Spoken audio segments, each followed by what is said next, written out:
اعوذ باللہ من الشیطان الرجیم بسم اللہ الرحمن الرحیم بہ نستعین وہو خیر ناصر ومعین قال اللہ تبارک وتعالی فی کلامہ المجید وقولہ الحق وہو اصدق القائلین بسم اللہ الرحمن الرحیم سبح اسم ربک الاعلی۔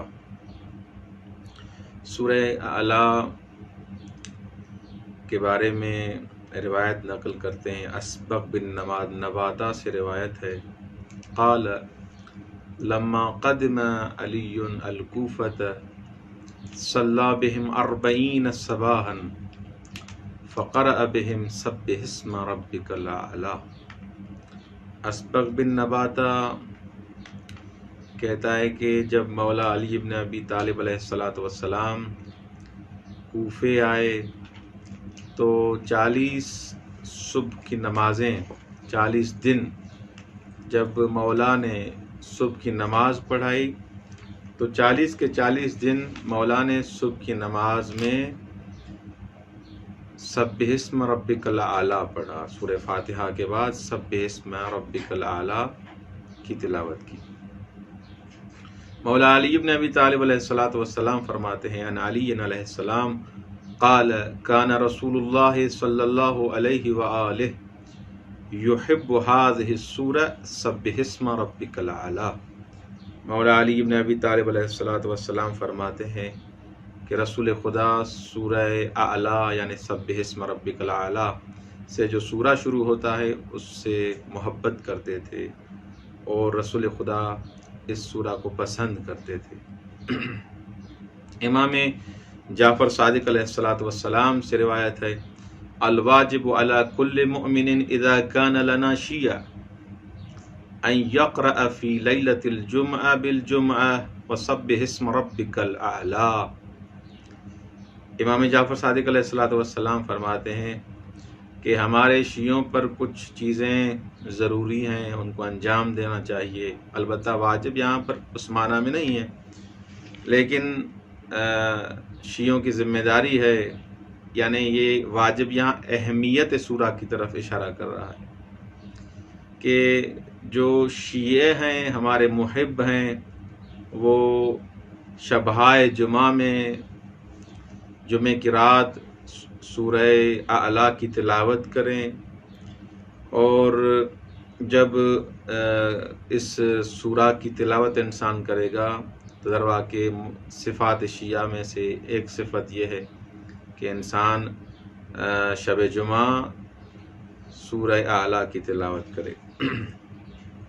سبح اسم ربک الاعلی کے بارے میں آپ کے محضر میں ہم نے کچھ بیان کیا کہ یہ سورہ اعلی، اس کے بارے میں 3 نظریے پائے جاتے ہیں۔ کچھ کہتے ہیں یہ سورہ مکی ہے، کچھ افراد کہتے ہیں یہ سورہ مدنی ہے یعنی مدینے میں نازل ہوا، کچھ افراد کہتے ہیں کہ اس کی سورہ کی کچھ آیتیں مکے میں نازل ہوئیں اور کچھ آیتیں مدینے میں نازل ہوئیں، اور صحیح قول بھی یہی ہے کہ اس سورہ کی ابتدائی جو آیات ہیں وہ توحید اور ان چیزوں سے مربوط ہیں، اور آخری جو آیات ہیں وہ احکام سے مربوط ہیں، اور یہ مدینے میں سے آیات نازل ہوئیں۔ تو اس کا ابتدائی حصہ مکی ہے اور انتہائی حصہ مدنی ہے۔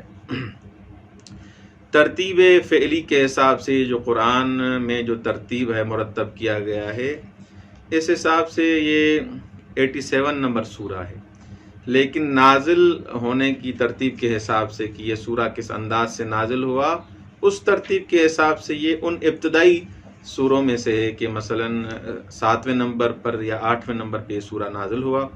یہ سورہ لیل سے پہلے اور سورہ تکویر کے بعد میں یہ سورہ نازل ہوا ہے۔ اس سورہ کے معارف اور موضوعات توحیدی ہیں۔ ابتدا میں آپ جیسے ہم نے پہلے جلسے میں بیان کیا کہ اس سورہ کے جو مضامین ہیں، ابتدا خداوند متعال کی توحید اور اسم مبارک سے یہ سورہ شروع ہو رہا ہے، اور توحیدی نکات اور معارف کے بارے میں یہ سورہ بیان کیا گیا ہے۔ سبح اسم ربک الاعلی، یہ جو سبح ہے، تسبیح یہ تسبیح میں تنزیہ کا پہلو جو ہے وہ غالب ہے، اور تسبیح یہاں پر پاک سمجھنا، منزہ سمجھنا اس معنی میں ہے، یعنی خداوند متعال ان تمام باتوں سے پاک و برتر ہے جو اس کی اعلیٰ شان کے منافی ہیں۔ خدا کی شان کے جو بھی چیز خلاف ہے، منافی ہے، اس سے خداوند متعال پاک اور برتر ہے۔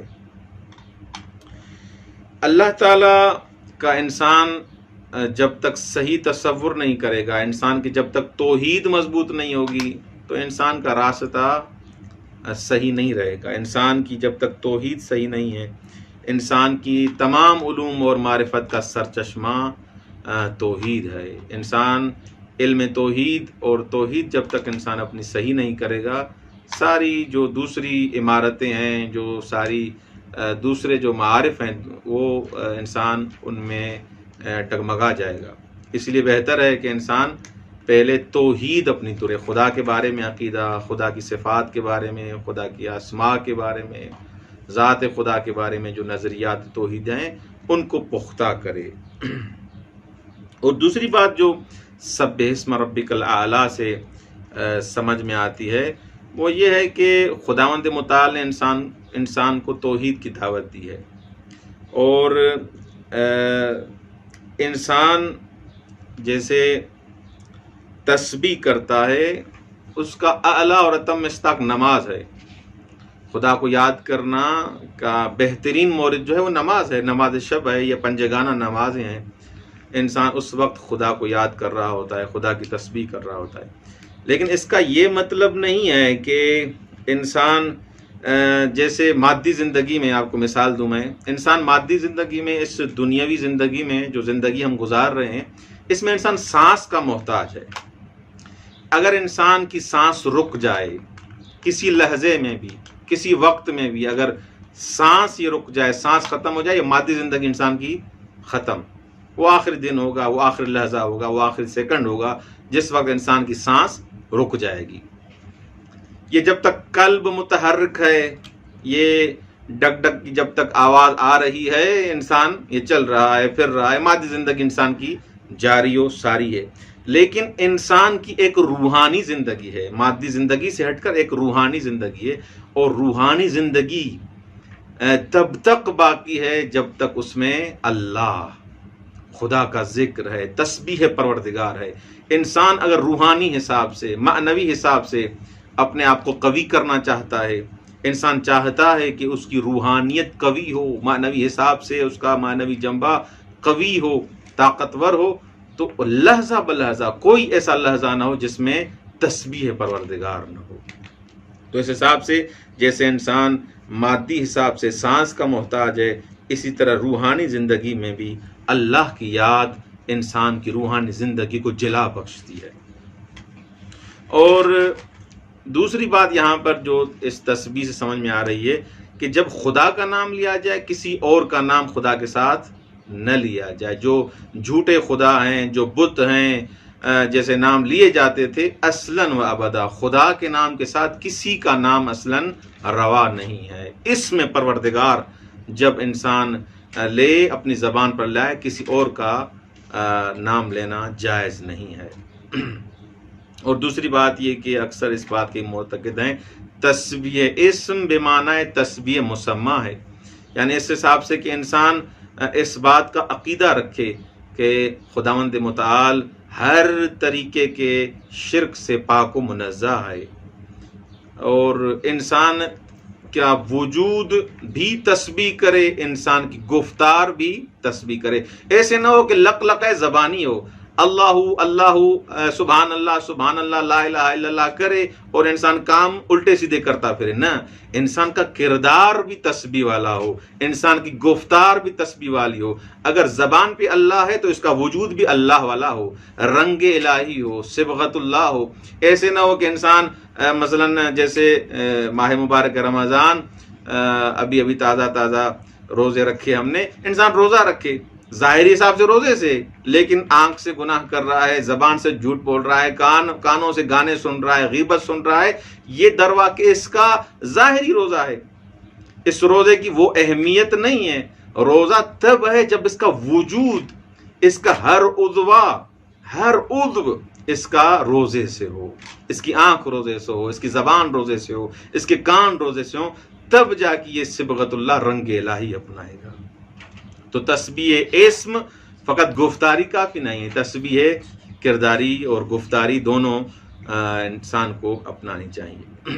اور آخری جو نقطہ اس آیت میں بیان کیا جا سکتا ہے کہ خداوند متعال تمام مخلوقات سے، ہر چیز سے بلند و بالا ہے، اور کوئی بھی معبود جو لوگوں نے بنائے ہوئے ہیں اور جو دوسرے معبود سمجھتے ہیں، وہ اس چیز کی لیاقت ہی نہیں رکھتا کہ اس کا نام خدا کے ساتھ لیا جائے.